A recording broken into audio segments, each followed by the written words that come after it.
Hello students, myself Dr. Monideepa Das from Jamshedpur Workers College Jamshedpur under Kolhan university. आज हम BCom honours semester 6 के लिए subject discuss करेंगे, that is goods and service tax. और इसमें शुरुआत तौर पर हम अभी सेकेंड क्लास, ये मेरा सेकेंड सेशन चल रहा है, तो इसमें हम लोग आज देखेंगे दैट इज़ द टॉपिक जो कवर किए हैं, that is advantages of GST, components of GST and tax laws before GSTs. Advantages of GST मतलब बेनिफिट इसमें किसको कितना हुआ है वो हम लोग देखेंगे। तो सबसे पहले GST has removed mainly the cascading effects on the sale of goods and services. क्या कह रहा है? GST has removed mainly the cascading effects on the sale of goods and services. तो इस इफेक्ट्स जो चेंज माने कंट्रोल किया है, रिमूव किया है, इसको समझने के लिए सबसे पहले यहाँ जो हम वर्ड एक बताएं कैस्केडिंग, इसको समझना बहुत ज़रूरी है। तो cascading, what is cascading? Cascading का एक्चुअली होता है क्या, जैसे रिफ्लेक्शन हम बोल सकते हैं। क्या है रिफ्लेक्शन? जैसे आप किसी केव में गए हो, केव में जाके अगर आप आवाज़ करते हो तो उस हॉलो जगह पर क्या होता है कि आप ही के बात का रिफ्लेक्शन आपको बार बार सुनाई देता है। दैट मीन्स आप एक बार बोल रहे हो लेकिन वो आवाज़ जहाँ जहाँ आपको वो हिट कर रहा है, जिस जिस जगह पे या वॉल पे वो हिट कर रहा है, वो रिफ्लेक्ट आपके पास आ रहा है। दैट मीन्स एक वर्ड्स के अगेंस्ट में बार बार वो रिफ्लेक्शन आना। यस स्टूडेंट, कैस्केडिंग का मतलब है, यहाँ भी जीएसटी में क्या बोल रहा है, रिमूव कैस्केडिंग। पहले क्या होता था, एक ही प्रोडक्ट के लिए एक ही रॉ मटेरियल पहले सप्लायर देते थे मैन्युफैक्चर को, मैन्युफैक्चर को वहाँ पर टैक्स देना पड़ा, वैट देना पड़ा। फिर मैन्युफैक्चरर जब उसको फिनिश गुड्स में कन्वर्ट करके स्टॉकिस्ट, होलसेलर या फिर वेयरहाउस सेक्शन को दे रहा है, तो वो फिर वहाँ पर वैट लगा रहे हैं। तो इस तरह से हम लास्ट सेशन में जो बताए थे, हर एक स्टेज में वैट लग रहा है। यानी प्रोडक्ट एक है, प्रोडक्ट माने मटेरियल एक ही यूज़ हुआ है, रॉ मटेरियल एक बार यूज़ हो रहा है, लेकिन उस रॉ मटेरियल फिनिश गुड्स बार बार उसके ऊपर कभी स्टेट कभी सेंट्रल बार बार टैक्स लगा रहा है। That is called cascading, cascading effect. तो ये जीएसटी ने इस कैस्केडिंग इफेक्ट्स को रिमूव कर दिया है on sale of goods and services. Second point जो बोल रहा है, देखो, removal of cascading effect has impact the cost of goods. बहुत जाहिर सी बात है, बार बार वैट लगना जब बंद हो जा रहा है तब क्या हो रहा है, कॉस्ट ऑफ गुड्स का जो कॉस्ट ऑफ गुड्स के ऊपर इसका इफेक्ट जा रहा है। और ये कर क्या रहा है, since the GST regime eliminate the tax on tax, the cost of goods decrease. Cost of goods क्या हो रहा है, डिक्रीज हो रहा। जाहिर सी बात है, जब बार बार टैक्स नहीं देना पड़ रहा है हमें, जो कि पहले देना पड़ता था, तो कॉस्ट ऑफ गुड्स भी डिक्रीज कर रहा है। GST is also mainly technology driven. GST है पूरा टेक्नोलॉजी के ऊपर बेस करके है। यानी इससे क्या होता है, ऑल द एक्टिविटीज़ जितने भी है, like registration, return filing, application for return and all other activities जितना भी है, सब क्या होता है, ऑनलाइन होता है ऑन द जीएसटी पोर्टल। ये ऑनलाइन सब कुछ करना पड़ता है जीएसटी पोर्टल के through, and this accelerates the process. ये क्या हो रहा है, आप चाहे, ये बहुत अच्छी बात है कि जब कभी भी आप टेक्नोलॉजी को अपनाते हो तो वो उसमें थोड़ा एक्सेलरेट कर जाता है, वो अच्छा कर जाता है। इसमें टेक्नोलॉजी के ऊपर काम करने से क्या होता है, इजी भी होता है प्रोसेस, काम करना भी आसान हो जाता है और लोग इसमें फटाफट आगे बढ़ जाते हैं। तो ये हम लोग अभी देखेंगे, ये बेनिफिट जो हो रहा है या एडवांटेजेस जो है, ये डिफरेंट लोगों के ऊपर, यानी डिफरेंट कैटेगरीज ऑफ पीपल के, डिफरेंट कैटेगरीज ऑफ गवर्नमेंट के ऊपर, कभी कंज्यूमर के ऊपर, कभी स्टेट के ऊपर क्या बेनिफिट ये दे रहा है, इसको अभी हम लोग देखेंगे। नाउ सबसे पहले देखेंगे बेनिफिट्स टू गवर्नमेंट। अब बेनिफिट्स टू गवर्नमेंट में सबसे पहला पॉइंट है, देखो, a unified common national market to boost foreign investment and make in India campaign.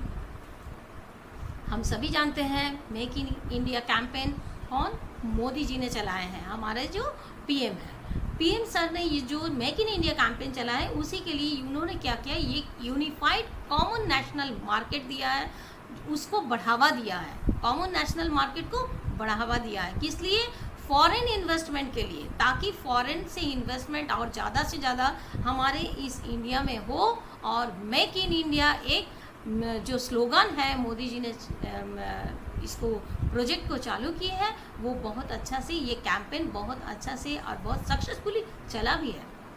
Okay, next point है, ये गवर्नमेंट के लिए बेनिफिट है, गवर्नमेंट के लिए ये एडवांटेजेस गवर्नमेंट को मिला है इस जीएसटी के कारण। नेक्स्ट पॉइंट देखो, बूस्ट टू एक्सपोर्ट एक्टिविटी और मैन्युफैक्चरर एक्टिविटी में और एक्सपोर्ट एक्टिविटी में बूस्ट अप मिला है।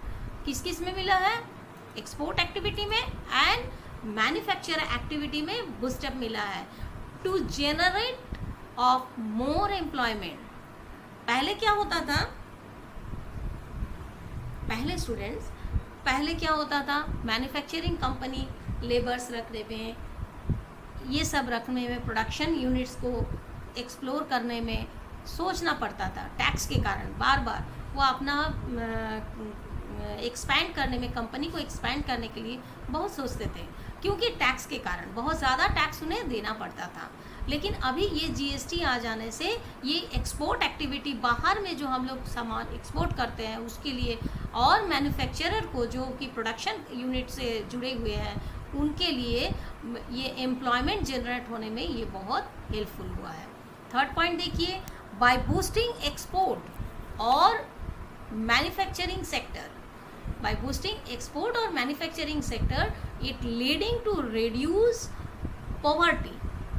क्या है, जब एम्प्लॉयमेंट बढ़ रहा है, जब भी एम्प्लॉयमेंट ज़्यादा लोगों को लिया जा रहा है, नौकरी में लिया जा रहा है, इससे क्या हो रहा है, उसमें पॉवर्टी, जो देश में जो लोग हैं जिसको नौकरी, अनएम्प्लॉयमेंट नहीं मिलता था, एम्प्लॉयमेंट मिल जाएगा तो जाहिर सी है कि उनमें पॉवर्टी, वो जो हमारा देश का जो पॉवर्टी लेवल है वो रिड्यूस करेगा, वो रिड्यूस करेगा तो हमारा देश का जीडीपी जो है, जीडीपी का ग्रोथ जो है वो रेट बढ़ जाएगा, that is increased the GDP growth. Fourth point में देखो student, that is improving the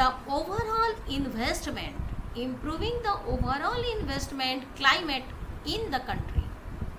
इससे क्या होता है, लोग ज़्यादा से ज़्यादा इन्वेस्टमेंट के तरफ झुकने लगता है। पहले लोग सोचते थे कि हम इस कंपनी में पैसा लगाए कि नहीं, पता नहीं ये कैसे चलेगा, लेकिन जीएसटी इतना सरल हो गया है कि सब खुल के प्रोडक्शन भी करने लगे हैं और जिससे सबका कंपनी अच्छा से चलने भी लगा, एंड क्या होता है, लोग इन्वेस्टमेंट भी खुल के करने लगे हैं, which will benefit the development of state को डेवलपमेंट करने में बहुत हेल्पफुल हुआ है। नेक्स्ट फिफ्थ पॉइंट है, uniform SGST and CGST rates. दोनों रेट में पहले स्टेट का अलग अलग रूल्स हुआ करता था, हर एक स्टेट का अलग अलग रूल्स अभी भी है, लेकिन जिसके कारण क्या है, स्टेट वाइज भी टैक्स रेट में डिफर कर जाता था, सेंट्रल अपना टैक्स अलग करता था, किसी के साथ किसी का रेट टैक्स में कोई सिमिलरिटीज़ नहीं था, यूनिफॉर्मिटीज़ नहीं था। लेकिन अभी हो गया क्या, जीएसटी आने के कारण सीजीएसटी एंड एसजीएसटी, हम लोग जानते हैं वो 6% हो गया है, वो सिमिलर हो गया, यूनिफॉर्मिटी लाया है दोनों में एक समान रेट काटा जाता है, to reduce the incentives for tax evasion. Tax evasion के लिए, टैक्स इवेशन मतलब टैक्स को छुपाने की कोशिश करते हुए लोग इसको रिड्यूस कर दिया। लोग अभी टैक्स छुपाने के लिए नहीं, टैक्स को खुल के दे देते जितना होता है। दैट मीन्स चोरी करना, टैक्स को छुपाना अच्छी बात नहीं है, इसमें बहुत सारे प्रॉब्लम्स भी लोग फेस करते थे, लोगों के मन में बहुत कंप्लेंट्स, आगे पॉइंट्स आएंगे और हम लोग देखेंगे, ठीक है। तो ये सारा जितने पॉइंट्स हम लोग देखें, that is for the advantages of government. इसके लिए है गवर्नमेंट की तरफ से क्या क्या बेनिफिट हुआ वो था। तो स्टूडेंट्स अभी हम लोग देखेंगे benefits to customers.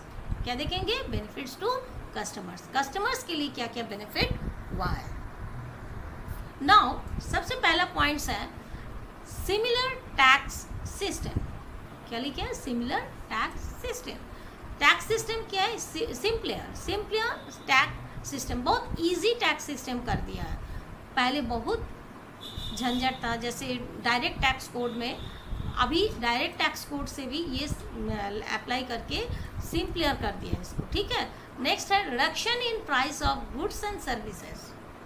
Bar bar tax लगने से क्या हो रहा था, एक प्रोडक्ट के ऊपर बार बार टैक्स के कारण वैल्यू ऐड हो रहा था, जिससे क्या है उस कॉस्ट ऑफ गुड्स के ऊपर बार बार वैल्यू ऐड होते होते वो कॉस्ट ऑफ गुड्स और ज़्यादा बढ़ जा रहा था। लेकिन अभी जीएसटी एक बार डायरेक्ट टैक्स काटने के कारण, सीजीएसटी एसजीएसटी के कारण reduction in price of goods and services, उसके ऊपर प्राइस रिड्यूस कर दिया due to elimination of cascading. Cascading बताए थे क्या है, बार बार जो वैल्यू ऐड हो रहा था वो एलिमिनेशन करके हटा दिया, मतलब वो हट गया, तो हमारे लिए गुड्स एंड सर्विसेज के ऊपर कॉस्ट जो लग रहा था वो घट गया है। Next point is uniform price throughout the country.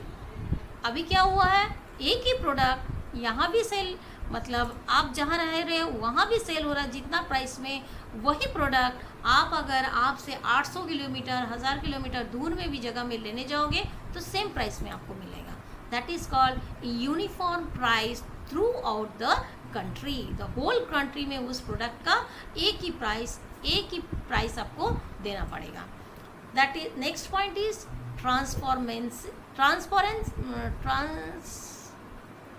transparency. Yes, the next point is transparency in taxation system. Transparency मतलब एक दूसरे के में कुछ छुपी हुई चीज़ नहीं है, पूरा ट्रांसपेरेंट है। ट्रांसपेरेंट के एक्चुअली क्या होता है, इधर का चीज़ उधर का चीज़ पूरा दिखना कि ये क्या है वो क्या है वो दिखाई दे रहा है। That is called transparency. बीच में जो भी रहता है उसके बावजूद भी इधर उधर का सारी चीज़ दिखना, that is called transparency.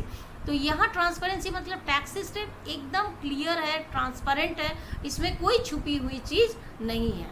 That is called transparency in taxation system. Lesser compliances मतलब लेसर कंप्लायंसेस, लेसर मतलब कम, कंप्लायंसेस मतलब कंप्लेन। ये कंप्लेन पहले जितना होता था उस हिसाब से अभी कंप्लेन हो गया बहुत कम हो गया। लोगों की ग्रीवांसेस या ये प्रॉब्लम वो प्रॉब्लम, सब प्रॉब्लम अभी उतना नहीं आता है, सॉल्व हो गया, क्योंकि पहले बहुत डिफ़िकल्टी सिस्टम के थ्रू टैक्स का रिटर्न फाइलिंग करना ये करना था, अभी बहुत इजी सिस्टम हो गया है। Next point is defined treatment for e commerce. E commerce जो हम लोग होता है मतलब इलेक्ट्रॉनिक कॉमर्स। अभी बहुत इलेक्ट्रॉनिक कॉमर्स मतलब हम लोग जानते हैं नेट ट्रांजैक्शन या नेट शॉपिंग वगैरह करके बहुत ई कॉमर्स आ गया है, जो कि पहले इतना नहीं था। हम लोग घर बैठ के भी बहुत कुछ ऑर्डर करके अभी ले आ रहे हैं, हमको शॉपिंग मॉल तक जाने की ज़रूरत नहीं है। कहीं का भी ऑल इंडिया बेसिस में कहीं भी कुछ हमको चाहिए होता है जो हम ई कॉमर्स के माने ट्रेडिंग जो है ई कॉमर्स हो गया है। ये फैसिलिटी अभी हम लोग को मिला है जो कि पहले नहीं था। That is the benefit for the customer. Customer को बाहर जाने की ज़रूरत नहीं पड़ रहा है, कभी चाहिए तो वो घर बैठ के भी ऑर्डर करके उस चीज़ को पा सकता है। Now next point is the benefit to the trade and industries. हम लोग इतना देर तक देखें कि इसका गवर्नमेंट का जो एडवांटेजेस है वो मिल गया, क्या कस्टमर को क्या क्या एडवांटेजेस हुआ वो देख लिए। अभी देखेंगे benefit to trade and industries. तो ट्रेड एंड इंडस्ट्रीज के लिए जो बेनिफिट हुआ है, सबसे पहला बेनिफिट क्या है, that is reduction the multiplexity of taxes. ये ट्रेड के लिए क्या क्यों हुआ है बता रहे हैं। सबसे पहले हम बताए थे कि टैक्स कौन देता था, सप्लायर। जब मटेरियल सप्लाई किया किसको, मटेरियल सप्लाई किया किसको, मटेरियल वो सप्लाई कर रहे हैं मैन्युफैक्चरर को, मैन्युफैक्चरर टैक्स दे रहे हैं। रिडक्शन इन मल्टीप्लेक्सिटी ऑफ टैक्स, मतलब मल्टीप्लेक्सिटी ऑफ टैक्स का मतलब बार बार टैक्स देना। तो मल्टीप्लेक्सिटी ऑफ टैक्स मतलब एक बार जब सप्लाई किया तब टैक्स दिया। गुड्स बन गया, गुड्स दे रहे हैं किसको, गुड्स हम दे रहे हैं फिनिश्ड प्रोडक्ट में कन्वर्ट करके गुड्स हम दे रहे हैं स्टॉकिस्ट को, स्टॉकिस्ट टैक्स वहाँ पर एक बार कट रहा है। तो इस तरह से देखा जाए तो बार बार टैक्स कट रहा है। बार बार टैक्स कटने के कारण क्या हो रहा है, ये चीज़ अभी रिड्यूस हो गया, रिडक्शन हो गया है।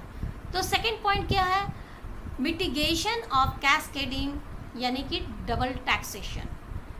क्या हो रहा था, मिटिगेशन ऑफ कैस्केडिंग का मतलब क्या है, जब भी गुड्स का ही प्रोडक्शन हो रहा है, प्रोड्यूस हो रहा है, तो एक बार सेंट्रल एक्साइज टैक्स काटते थे और फिर वो प्रोडक्शन होके फिनिश गुड्स में जब हो रहा है तब भी स्टेट भी वैट काट रहे हैं, वैट के जो वैल्यू ऐड कर रहे हैं, साथ में एक्साइज टैक्स काट रहे हैं। यानी कि एक ही गुड्स के ऊपर कई बार टैक्स लग रहा है। मिटिगेशन ऑफ टैक्स कैस्केडिंग को मिटा दिया गया है। अब डबल टैक्सेशन, बार बार एक ही चीज़ के ऊपर जो टैक्स हम लोग ऐड कर रहे थे वो चीज़ मिटा दिया गया है। Next point is the development of common national market. Development of common national market मतलब एक कॉमन मार्केट जो मोदी जी ने इंट्रोड्यूस किया है, जिससे फॉरेन इन्वेस्टमेंट भी बहुत बड़ा है। ऐसे हमारा जो इस कॉमन मार्केट को बढ़ावा दिया गया है, जो कि हमारे स्टेट के लिए, हमारे देश के लिए बहुत बेनिफिशियरी साबित हुआ है। Next point is the composition scheme for small business. composition scheme for small business and next is the in composition scheme for all business मतलब for small business मतलब पहले छोटा छोटा जो बिजनेस चलता था उस बिजनेसमैन को वो क्या करते हैं, जब बड़ा यूनिट को स्पेयर पार्ट्स या छोटा मोटा रॉ मटेरियल्स जो सप्लाई करते थे, उससे क्या होता था, वो टैक्स उससे जो बिगर यूनिट्स या मैन्युफैक्चरिंग कंसर्न जो उससे लेते थे प्रोडक्ट, वो उसमें टैक्स को शो नहीं करते थे। ठीक है, जिसके कारण क्या होता था, सारा टैक्स का जो इफेक्ट आता था वो बिगर कंसर्न अपने तरफ से पेमेंट करते थे, लेकिन वहाँ पर टैक्स को छुपा जाते थे। इससे स्मॉल यूनिट्स क्या होता था, उस टैक्स को तब तो बचा लेते थे, लेकिन वो अपने इनकम शो करते थे, लेकिन वो सेल टैक्स जो होता था या सेल करने के लिए जो टैक्स होता था वो उस चीज़ को अवॉइड कर जाते थे। इसे composition of scheme for small business, इस स्मॉल बिजनेस को भी जीएसटी के कारण उस दायरे में लेके आया गया है। ओके, इंक्रीज एफिशिएंसी इन लॉजिस्टिक। पहले हर बार हर एक जगह पे टैक्स के कारण इस लॉजिस्टिक मतलब सामान इधर से जो उधर ले जाने वाले होता था, उसमें भी इंक्रीज़ किया गया एफिशिएंसी, मतलब वो भी खुल के अभी एक जगह से दूसरे जगह, क्योंकि टैक्स सिस्टम अभी बहुत इजी हो गया है, इसीलिए लॉजिस्टिक में भी कोई प्रॉब्लम नहीं रहा। नेक्स्ट है regulating the unorganised sector. Unorganised sector मतलब अभी हम बता रहे थे स्मॉल यूनिट्स जो कि टैक्स वैक्स को देने की उतना ये नहीं करते थे, वो अपना सेल्स में पूरा डिक्लेयर नहीं करते थे, और बिगर कंसर्न्स भी क्या करते थे, मटेरियल तो खरीद लेते थे, टैक्स के झंझट से बचने के कारण वो क्या करते थे, उसको फिर दूसरे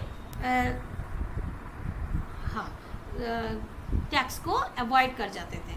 वो सब जीएसटी में आके सब कुछ सॉल्व हो गया है। Next point is regulating the unorganised sector. Yes, complete हो गया।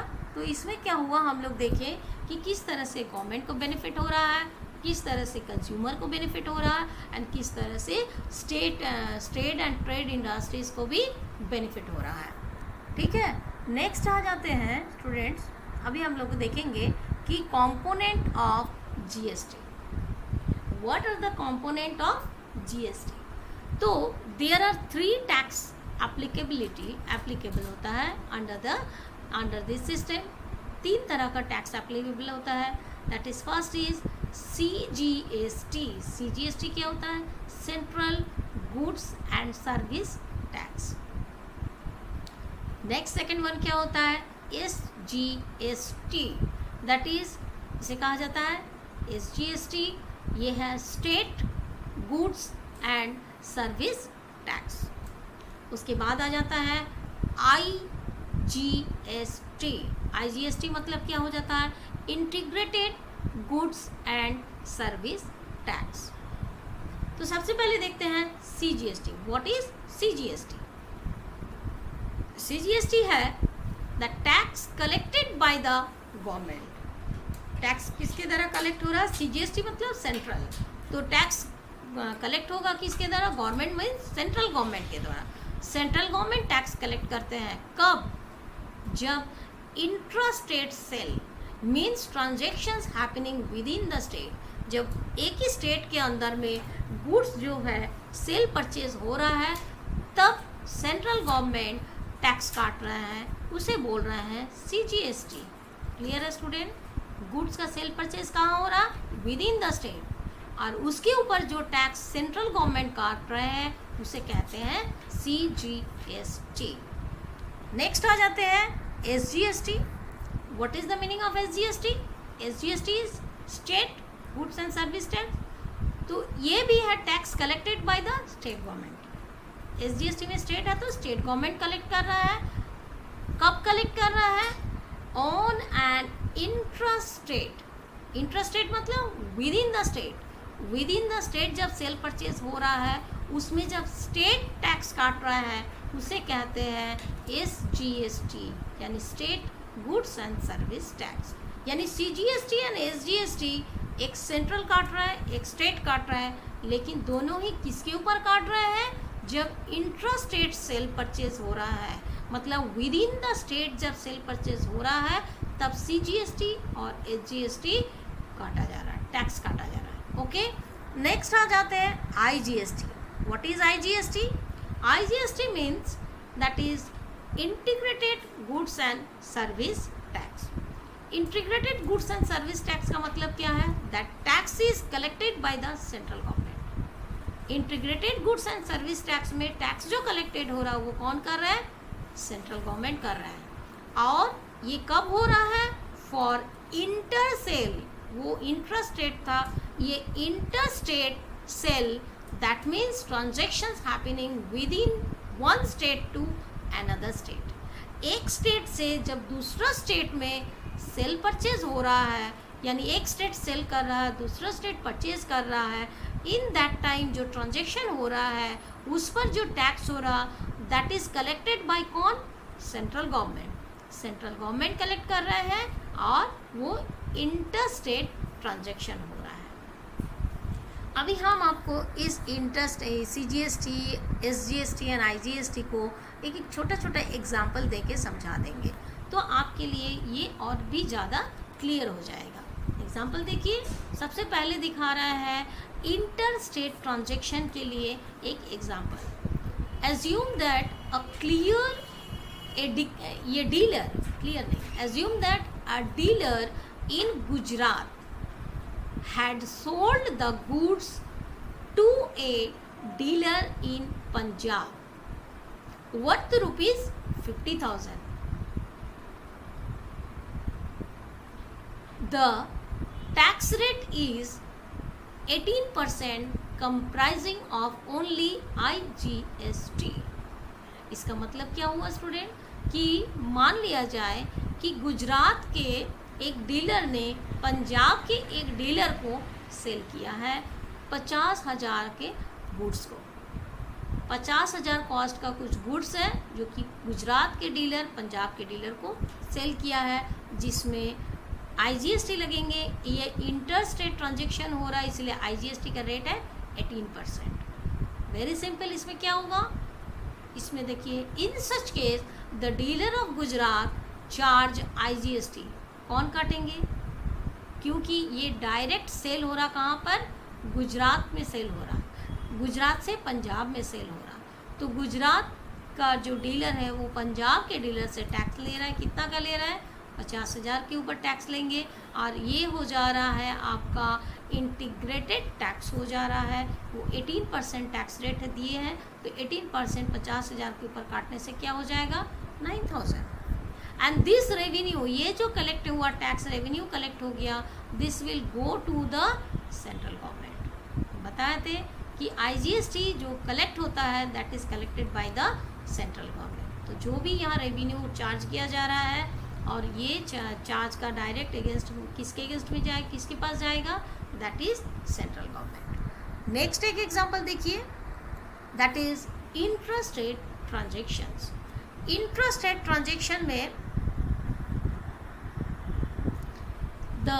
एक क्वेश्चन देखिए, the same dealer means Gujarat के डीलर जो है, dealer of Gujarat, sells goods to a consumer in Gujarat worth ₹50,000। पहले वो डीलर ऑफ पंजाब को सेल कर रहे थे, अभी वो सेल कर रहे हैं consumer in Gujarat, same price का गुड्स को वो सेल कर रहे हैं।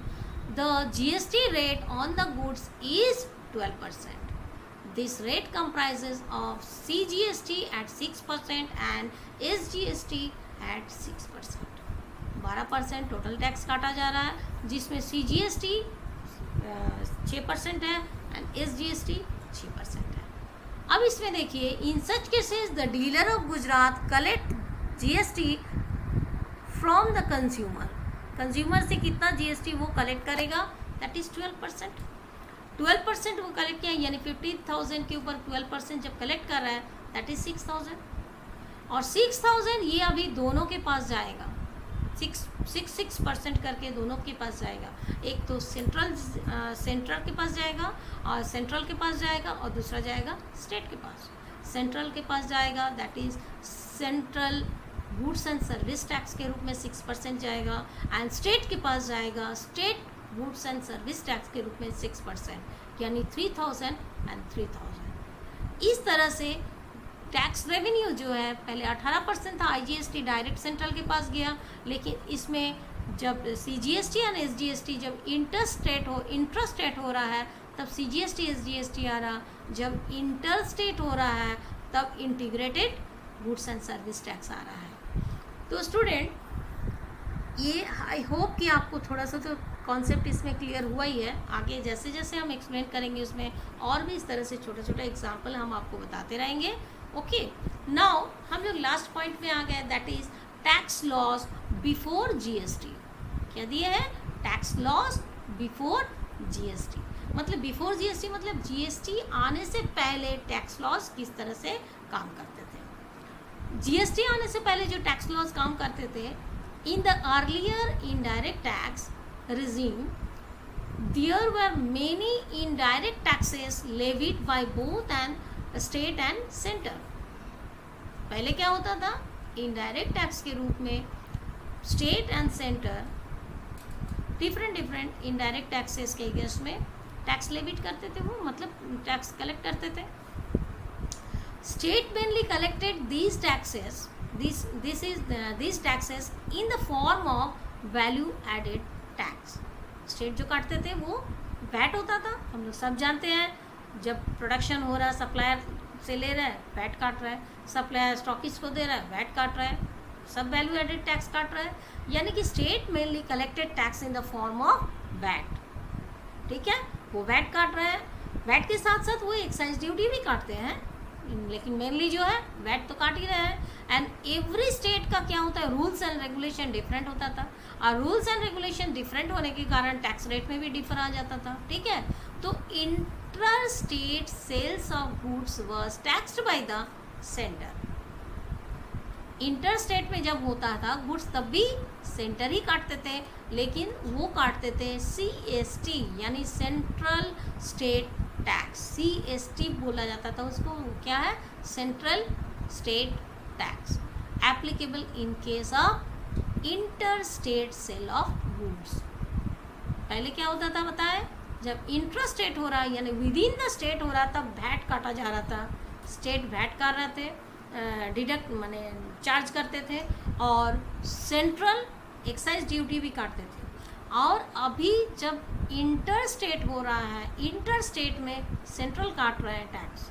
ओके, आगे ये और क्लियर होगा, एक एग्जांपल उसमें भी हम बताएंगे आपको। आगे देखो, other than the above these were many indirect taxes. बहुत सारे इनडायरेक्ट टैक्सेस हम आपको पहले सेशन में बताए थे, यहाँ और हम एक्सप्लेन नहीं करेंगे, लिखे नहीं है।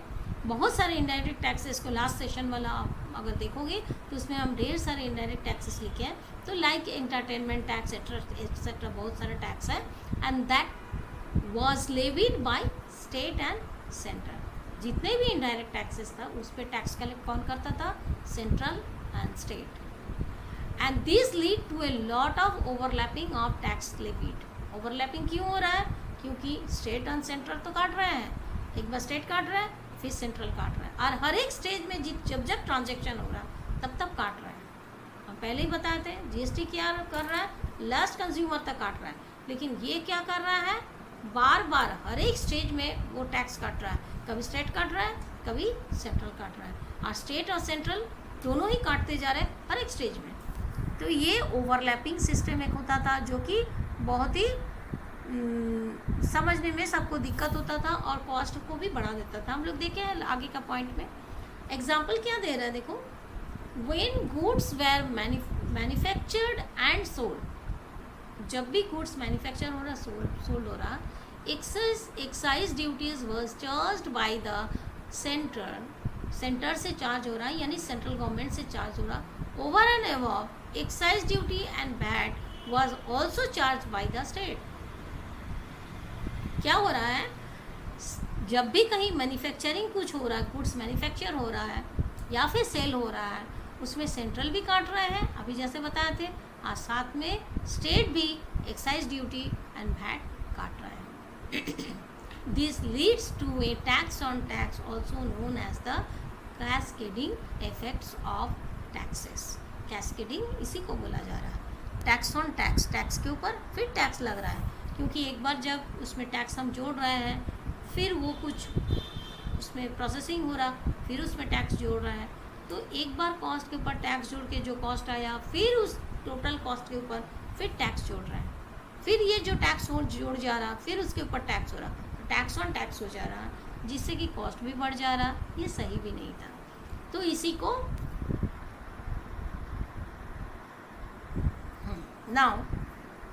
now student, CGST, SGST and IGST has replaced all the above taxes।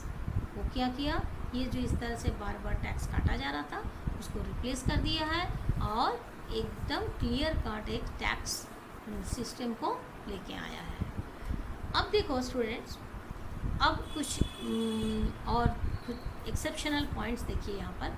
However the chargeability of CST जो कि GST के पहले सेंट्रल स्टेट टैक्स हुआ करता था इनडायरेक्ट टैक्स के केस में, central state tax for inter state purchase होने से सेंट्रल काटता था, जिसे कहा जाता है सेंट्रल स्टेट टैक्स।